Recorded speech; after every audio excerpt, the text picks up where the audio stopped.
Continuing with Unit 12, the functional nervous system, let's begin with Part B, the central nervous system. Because this is rather complex, I've divided it into 3 parts. Part D, being rather complex, is divided into 3 videos. First involves support and protection and a look at the 2 substances in the central nervous system. The second deals with the spinal cord, rather complex, and the third with the rest of the brain, beginning with the medulla and working up to the cerebrum. Let's look at the coverings. They provide protection for the central nervous system. There's bone on the outside, bone of the cranium and the vertebrae. Beneath that are the meninges, meninx singular. These are 3 connective tissue coverings from outer to inner. The dura mater, a strong double outer layer. It has 2 parts to it. The periosteal dura is the outer part, found only in the cranium, and the meningeal dura is the inner part, found over the cranium and the spinal cord. It becomes the dural sheath in the spinal cord. A space called the epidural space is found between the sheath and the bone of the spinal cord. It extends downwards between cerebral hemispheres, called the falx cerebri, between the cerebellar hemispheres, called the falx cerebelli, and another downward extension between the cerebrum and cerebellum, called the tentorium cerebelli. The dural sinus is the venous channel containing blood between the 2 layers of the dura. It includes the superior sagittal sinus, an inferior sagittal sinus, also called the straight sinus, and a transverse sinus. The arachnoid is the middle layer. There's a sub-arachnoid sinus or space beneath the arachnoid, and this contains cerebrospinal fluid. The pia mater, finally, is a very thin vascular inner layer. It follows closely the contours of the surface of the brain and spinal cord. It contains under the brain a group of blood vessels called the circle of Willis, a very important group. It also contains other arteries. Let's look at the chambers and passageways. Your brain is hollow. I won't make any jokes about how hollow it is. Here are 3 views: a lateral view, a top view, and a front view. These chambers and passageways contain cerebrospinal fluid, and they're lined by ciliated simple columnar epithelium. The lateral ventricles in the cerebrum. The 3rd ventricle is in the upper brain stem, and the 4th ventricle in the lower brain stem. The interventricular foramen connect the lateral ventricles with the 3rd ventricle. The cerebral aqueduct connects the 3rd and 4th ventricles, not visible in the top and front views.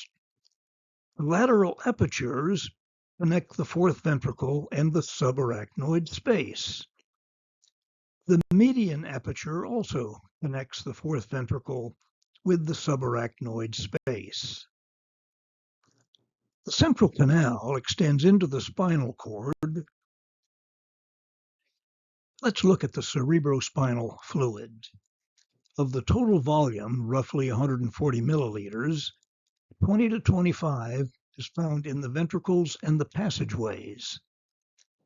Over 115 to 120 roughly, is found in the subarachnoid space. You see, your brain literally is floating in a fluid, a liquid. The pressure of cerebrospinal fluid is around 10 millimeters of mercury. The fluid is derived from the blood. Roughly 500 milliliters a day is secreted, by choroid plexuses located in the four ventricles, the subarachnoid space, general ependymal cells, and also the ependymal cells lining the ventricles. The fluid is absorbed by arachnoid villi, or granulations.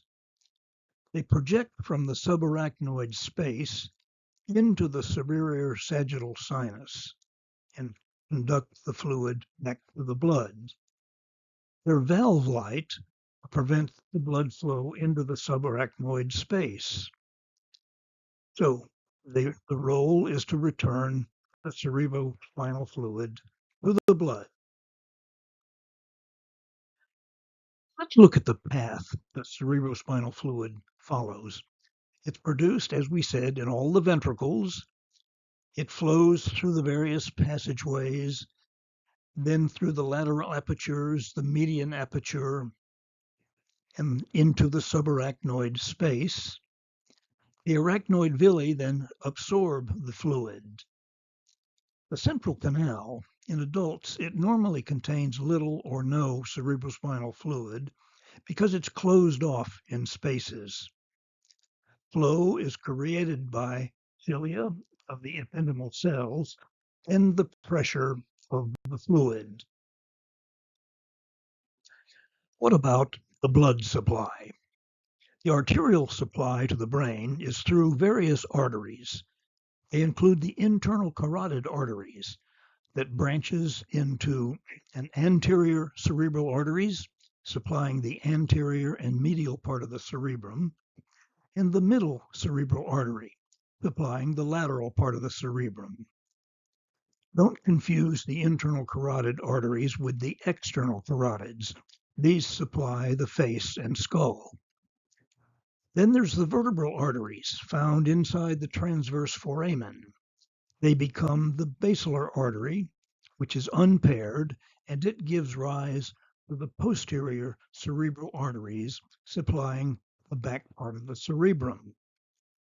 The circle of Willis, or cerebral arterial circle, includes parts of the anterior cerebral arteries, posterior cerebral arteries. Blood continues through the smaller arteries and capillaries of the brain, and then the venous drainage takes blood from the brain.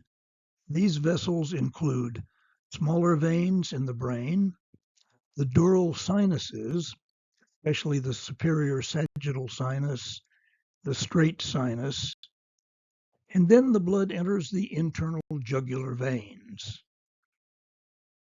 Let's look at the distribution of gray and white matter in the central nervous system. In the lower central nervous system, the white matter is generally the outer material, and the gray matter tends to be located internally.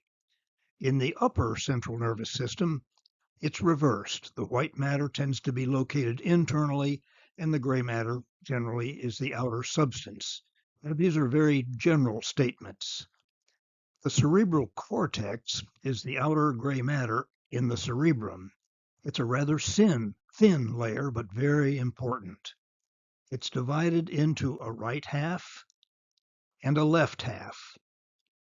In the brain, each half is a hemisphere.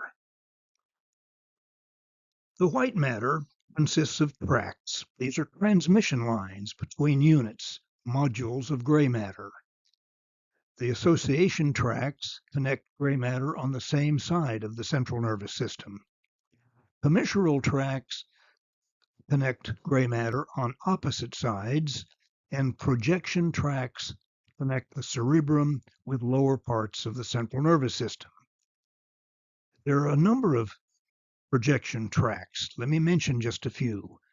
Pyramids, medial lemniscus, longitudinal fibers of the pons, cerebral peduncles, and the internal capsule. Notice they're listed according to the neurons they contain.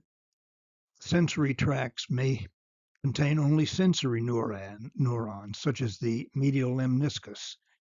They may contain only motor neurons, such as the pyramids.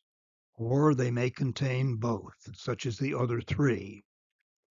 Gray matter, on the other hand, consists of the processing centers in the central nervous system. You were introduced to the gray matter in the previous unit. In case this is not clear, compare it with a computer. The computer contains processing centers, the main box, the CPU, the keyboard, the mouse, the monitor. They all do some processing. Connecting these parts of the computer are the transmission lines. These are the wires that you use to plug in one part to another. That's what the white matter does in the central nervous system. Let's look now at the spinal cord, and what we're doing is progressing upward from the lowest level of the central nervous system, ending with the cerebrum. Externally, the spinal cord contains two enlargements. One is the cervical enlargement, and the other is the lumbar enlargement. A spinal segment is a section of the spinal cord containing a single pair of nerves. The conus medullaris is the conical end of the spinal cord, and it contains a filum terminale. It's a cord-like extension of the pia mater that anchors the end of the spinal cord. Notice that the spinal cord ends around the level of L2, lumbar 2. We described this some when we looked at the spinal nerves. This is roughly in the middle of the abdomen. Internally, the spinal cord has gray and white matter. White matter, in this diagram shown in yellow, is arranged into four columns. A posterior column, also referred to as a posterior white column, a lateral column, it might be called a lateral white column, and there are two of these, and the anterior column, or the anterior white column. The gray matter, shown in blue, consists of a dorsal horn. It's also called the posterior horn, the posterior column, or the dorsal column. It has a sensory function. The lateral horn, or column, is located in the thorax region of the spinal cord and the upper lumbar region. And the ventral horn, also known as the anterior horn, the anterior column, or the ventral column. This has a motor function. I prefer to use column when referring to the white matter and horn when referring to the gray matter. Why horn? Well, if you look at the gray matter, the blue, it looks roughly like the head of an animal with horns. But by using column for white matter and horn for gray matter, I feel that it saves confusion.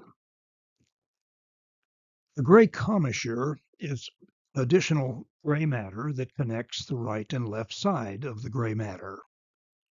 Let's look at the neurons inside the spinal cord. Sensory neurons enter the spinal cord in the dorsal root. Cell bodies are located in the dorsal root ganglion.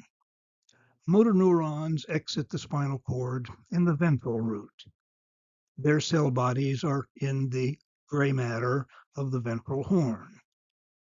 What might happen if some of these neurons have been destroyed? If anterior motor neurons are destroyed, the condition might be Lou Gehrig's disease, amyotrophic lateral sclerosis. This also affected Stephen Hawking, the physicist. The cause is unknown. Another condition is polio. It's due to a virus. Franklin Roosevelt had polio. What do these defects have on the senses? No effect, because they're dealing with motor neurons only. What about destruction of the dorsal root ganglion or the sensory neurons? Leprosy is one. The person loses sensation, including pain, and therefore sores become very serious. and it leads to deterioration of tissues and amputations. What effect does this have on the muscles? No effect, because again, this condition does not affect the motor neurons. And now we have finished with the first part of Part D, Unit 12. You're ready to continue with the second part.